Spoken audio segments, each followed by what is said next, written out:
Good morning. I'm Dr. Siri-Chan Khalsa, and I'm going to be talking to you this morning about cultivating loving relationships. I want to start briefly with a disclaimer. No content in this lecture should ever be used as a substitute for direct medical advice from your doctor or other qualified clinician. The information is being provided to you for educational and informational purposes only. If you want to see my full disclaimer policy, you can hop on my website, www.drsirichand.com. Well, let me tell you a little bit about me and what our time together is going to be like. My name is Dr. Siri-Chan Khalsa, two first names, and loving relationships are my, you could say, X factor. My close friends and husband have nourished me in a way that I had not been able to find anywhere else in my life. I'm a Mayo Clinic trained doctor, triple board certified in internal medicine, integrative medicine, and hospice and palliative care medicine. However, my understanding on the impact of loving relationships in our lives was profoundly influenced by my 2-year full-time study on the art and science of Ayurveda with world-renowned teacher Dr. Vasant Lad. It was really like a full-time fellowship. Of course, we don't have any certification for that per se. Ayurveda teaches us that how we live with ourselves influences how we live with each other and our environment. I am sharing with you today what I've learned that removes the barriers to experiencing love so that we naturally cultivate loving relationship with ourselves, each other, and our world. Let's get started. The American College of Lifestyle Medicine has 6 areas of focus to improve our health. And this health is a component of both physical health, emotional health, spiritual health. And interestingly enough, there's long-term data that shows that forming and maintaining relationships is a really important part of feeling good. And by that, I mean also physically. So people that have a long-term history of feeling lonely or isolated actually have onset of heart disease, cancer, memory loss at rates that can't be explained for any other factor in their lifestyle. That's why it's an independent part of their recommendations. And by this, I mean lonely, not people who like to be alone or those introverts that really draw energy from time with themselves. So I'm going to share with you in this brief lecture this morning kind of what I would call my hard-earned tips on cultivating loving relationships. I've definitely been through the school of hard knocks when it comes to relationships. I believe that cultivating connection takes both effort and courage. And when love is cultivated, when the decision is made for love to be present, judgment can be released and really important and powerful things begin to happen to us, both physically, mentally, and emotionally. I think that friendship and partnership can be one of the richest parts of our life when we feel vulnerable and really just able to share who we are authentically with the other person. There's a sense of intuition that can emerge. And I want to point out as we go through these 5 different areas that always there can be a swing to the other side. And it's important to always seek out balance no matter kind of what or how it's showing up for you. So the first area we're going to talk about is self-love. And this is a really almost a kind of tricky one because I feel like we have a lot of narcissism and self-focus, but I often feel like that comes from a place of insecurity. It's not coming from this genuine place of acceptance of self. So learning the tools and techniques to love yourself, boy, that seems so abstract, but it can be just simple, small daily steps and decisions. A choice that you're going to nourish yourself through the little decisions you make in the day. I also want to point out that our understanding of how to do this can be pretty vastly misinformed. So, we may have a craving to do something that feels like self-love, like I'm going to take care of myself and watch TV for 12 hours. That's not actually a loving action to yourself. So sometimes we're not getting correct information. But I feel like as we cultivate these skills and make decisions to learn these skills, our intuition and our internal guidance, our internal weather vane, starts to become clearer in the directions we need to go, and we can trust ourselves more. I find that getting support is a really important part of this whole process. And I believe there's so many different paths of discovery.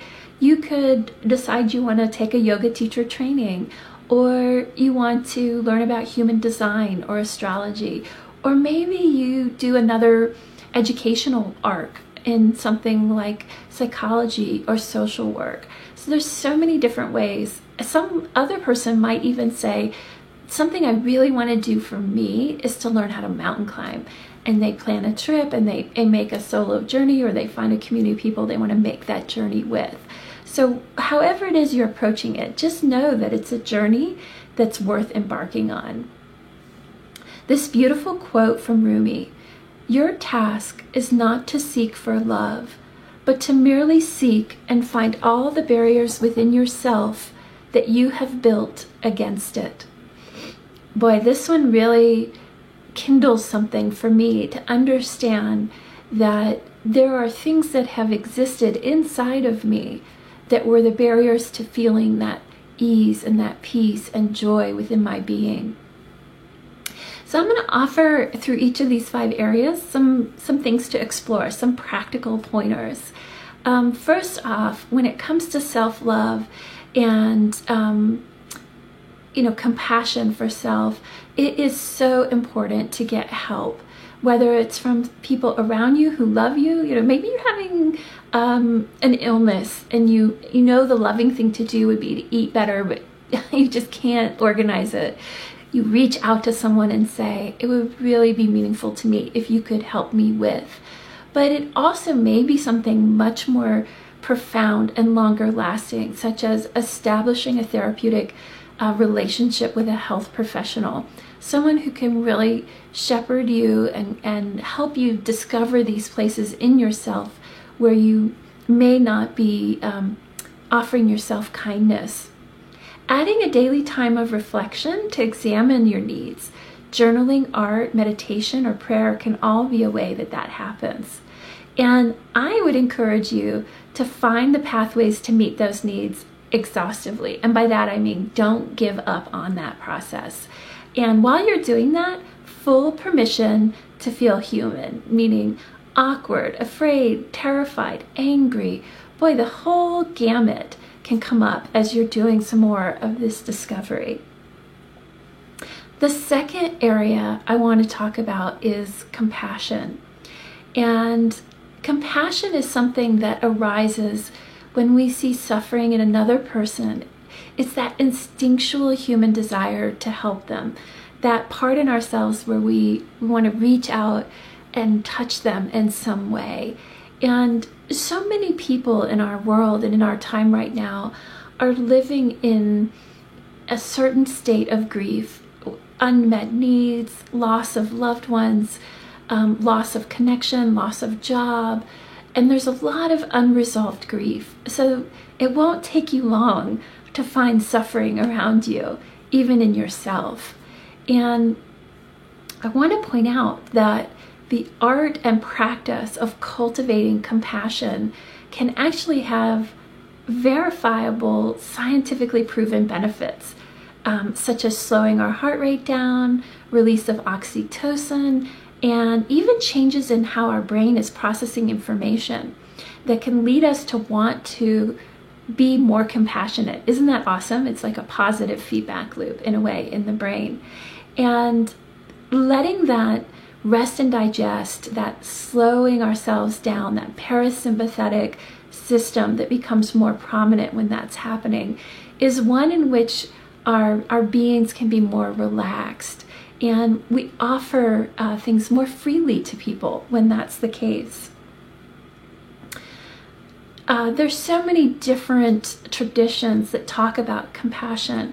And of course, the Eastern religions have that as a central tenet. And the Buddha, who is the teacher that left Buddhism as we understand it, has this beautiful quote: "Radiate boundless love towards the entire world, above, below, and across, unhindered, without ill will, without enmity." Just imagine if so many more people on our planet were actually able to actualize something of that kind of depth.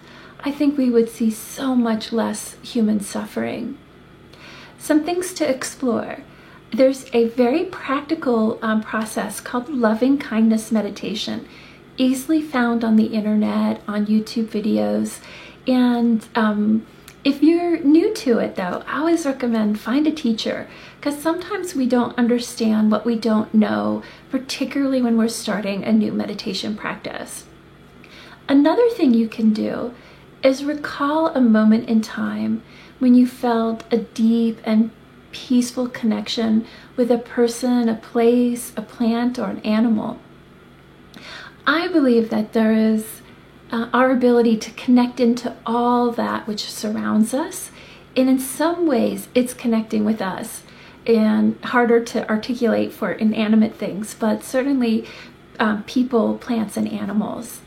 And if you feel called to it, journal about that experience, or even just in this moment, take a pause and feel the sensations in your body about what it felt like to feel that kind of deep and peaceful connection and flow of exchange of ideas and emotion. Another thing you can do, and a lot of us remember this idea of random acts of kindness. So connect to someone who's suffering and be generous with your spirit, be generous with your resources, whether it's your time, your money, your talents, or something you want to get rid of. Sometimes clearing out the house and donating your old suits to women who are just getting started in their career with limited resources can be something amazing. So just thinking about the idea of being generous of spirit can actually sometimes even make us feel a little bit more light and lighthearted. Being of service to others is one of the, I believe, highest callings that we as human beings have. Accountability. So I'm not exactly talking about what the accountant does with ledgers and pluses and minuses, but I believe accountability is fully accepting ourselves, even with these perceived imperfections. And one of the ways that I think this really comes across is responding versus reacting to events and people and situations. So if we're living in a place of a lot of shame, meaning we didn't feel like we really done our best in a situation, and sometimes that shame can be something that happened a long time ago that's sort of swirling around inside of us, informing our present day. So doing that kind of inner work and inner search to hear where are we saying, where are these things that are making us more reactive? So remember that when we come from these really emotionally heated and charged places, harsh words can linger for a long time. And even though that person may not remember all the words, they're definitely going to remember how they felt in that exchange with you, as Maya Angelou says. So I think what's important here is to understand that a lot of us may not feel good enough. We may get defensive when someone says something to us about something we've done. And accepting our contribution to a problem or an issue and asking for forgiveness and being willing to forgive are such critical parts of that healing journey. And I think that there's a narrative that sometimes we offer ourselves that just isn't true. And I think this can be really difficult for our friends and family that are trying to connect with us. And Father Richard Rohr, I would consider him sort of a modern mystic. He's a Catholic priest who speaks on contemplative prayer. He offers us this idea: there's nothing to prove and nothing to protect. I am who I am, and it's enough. And that idea of just being enough, how often do we really say that to ourselves and offer that level of accountability, meaning I'm enough. What I'm doing is enough. And I think when we do that, it gives us this ever so slight ability to pause when we feel emotions and defensiveness coming to surface. So you could explore in this regard. Next time you feel yourself reacting to someone with anger, rage, frustration, sharpness, let them know, hey, I need a timeout here. I have to pause. I want to come back to this conversation with you, but I need a time out. Find a space away from that interaction to engage your senses. Take a big, deep inhale, exhale. Notice things you smell in the room, sounds that you're hearing, sensations, taste, sights around you. You may even need to take a time out and make a healthy meal for yourself. I believe that creating these healthy boundaries to table a conversation for a later time can be a really, really healthy choice, especially if you're able to engage in some degree of self-care during that time span. And I think this is something that's often overlooked in medical practices and therapeutic interactions.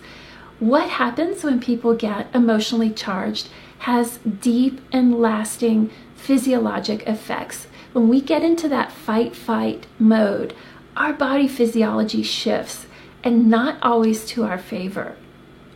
So this ability of doctors to really say to patients, have you looked at how you're emotionally responding and connecting to people, is something we really ought to be incorporating deeply into our visits, into our assessments. I never had that taught to me, certainly through the course of my medical training, which I think naturally segues us into the concepts of mindfulness. And mindfulness is something that I believe a lot of people are incorporating and learning more about. Mindfulness allows us to pay attention non-judgmentally to our thoughts and our actions.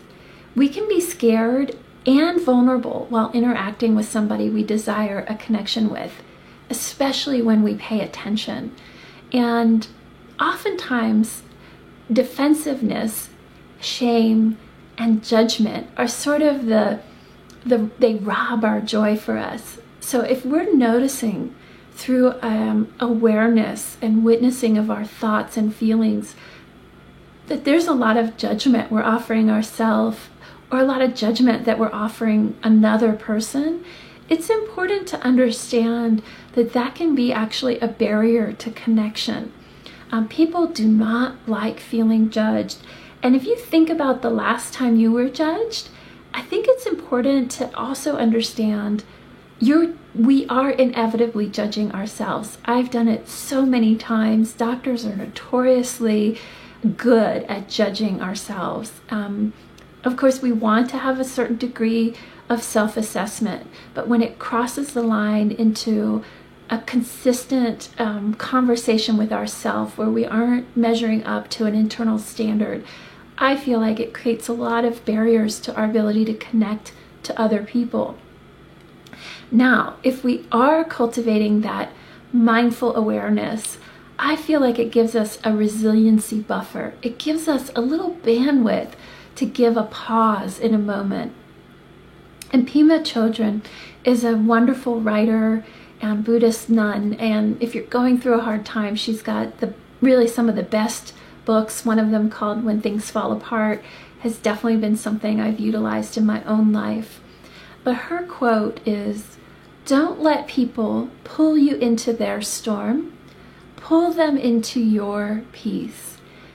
again, we can't change what people, how people are acting, or even how they're responding to us. But we always have some degree of choice in how we're carrying ourselves. And I actually think it's sort of like when the moment arises, have we practiced? Have we put energy into understanding how to accomplish that? And, if somebody's having a hard time, getting our place to a safe boundary within that, where we can maintain our balance, is so much healthier for the relationship.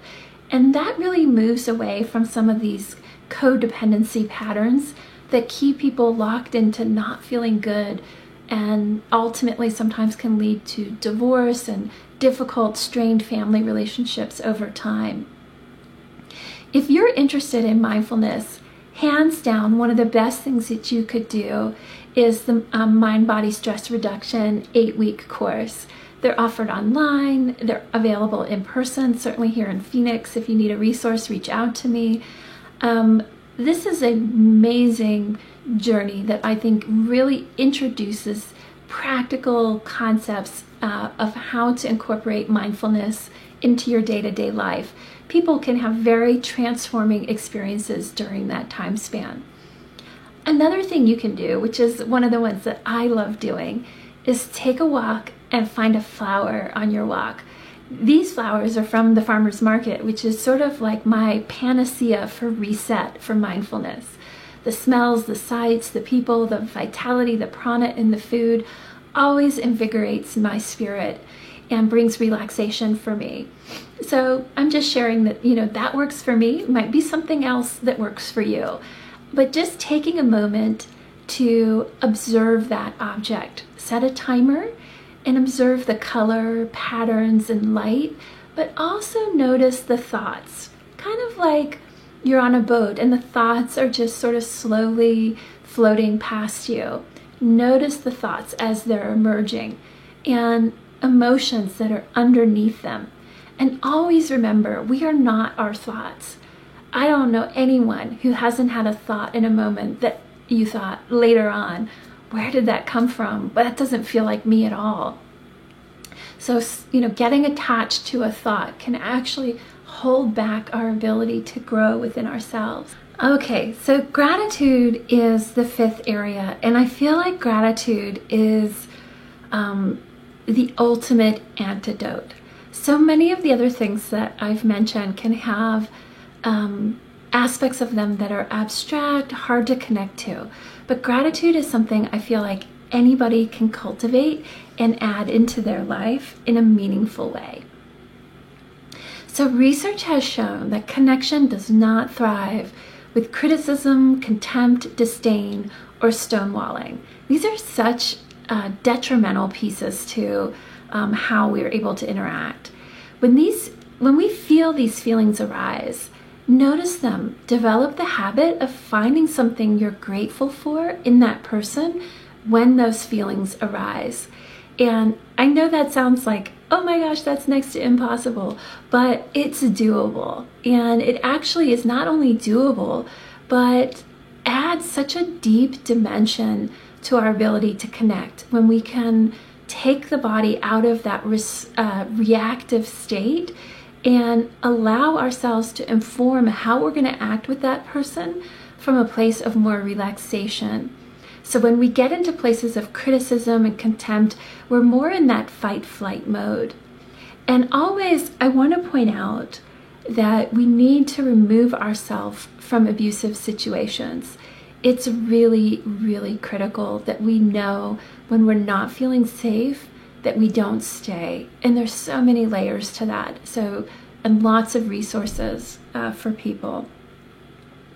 Brene Brown is, I think, one of the modern visionaries when it comes to the science of human interaction.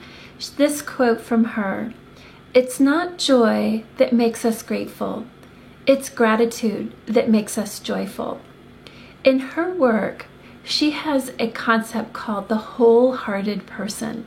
This is someone who experiences joy on the regular. And I don't know about you, but hey, sign me up for that.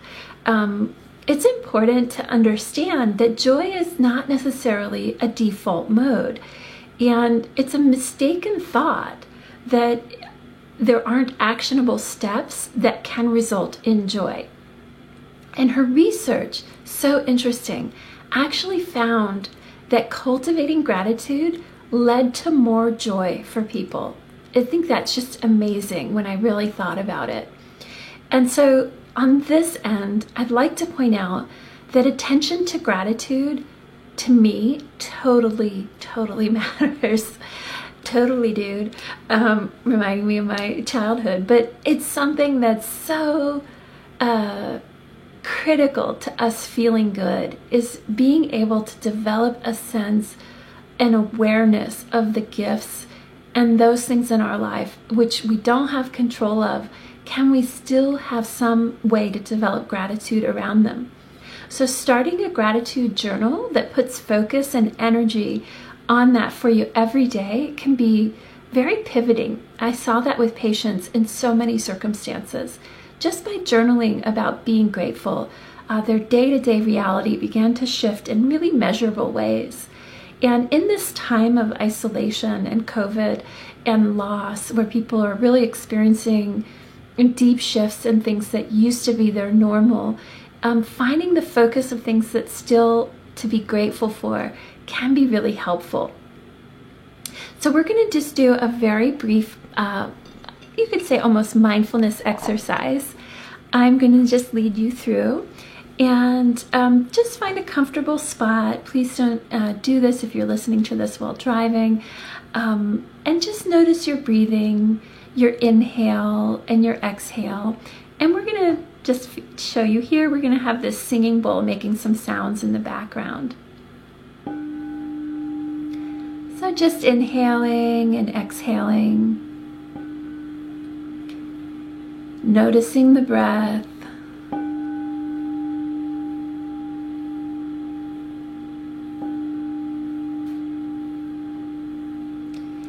And noticing the breath. Think to a moment of a person that you'd like to think about. And just notice the breath as you bring that person into your awareness. And identify 3 things that you feel grateful that they've brought into your life. And this is a place you can suspend judgment about things you would be grateful for. And just notice the breath, inhaling and exhaling. And slowly take a moment to jot down on your phone, on a piece of paper, what those 3 things were. And you can decide at a later point if that's something you actually want to share with them. And sometimes that can be really powerful. Another thing you can do is, even without a mindfulness or brief awareness exercise, is to write a handwritten note to someone. Surely there's someone you have something to thank for in your life right now. I encourage you to offer the same loving kindness for yourself as you would a partner or friend. Respect, dignity, kindness, these are all things you would offer a friend. Be sure to do that inventory and note that you're also offering it for yourself. I'm going to finish with this slide, and I just offer this idea of love is, because I feel like it means so many different things, has so many layers.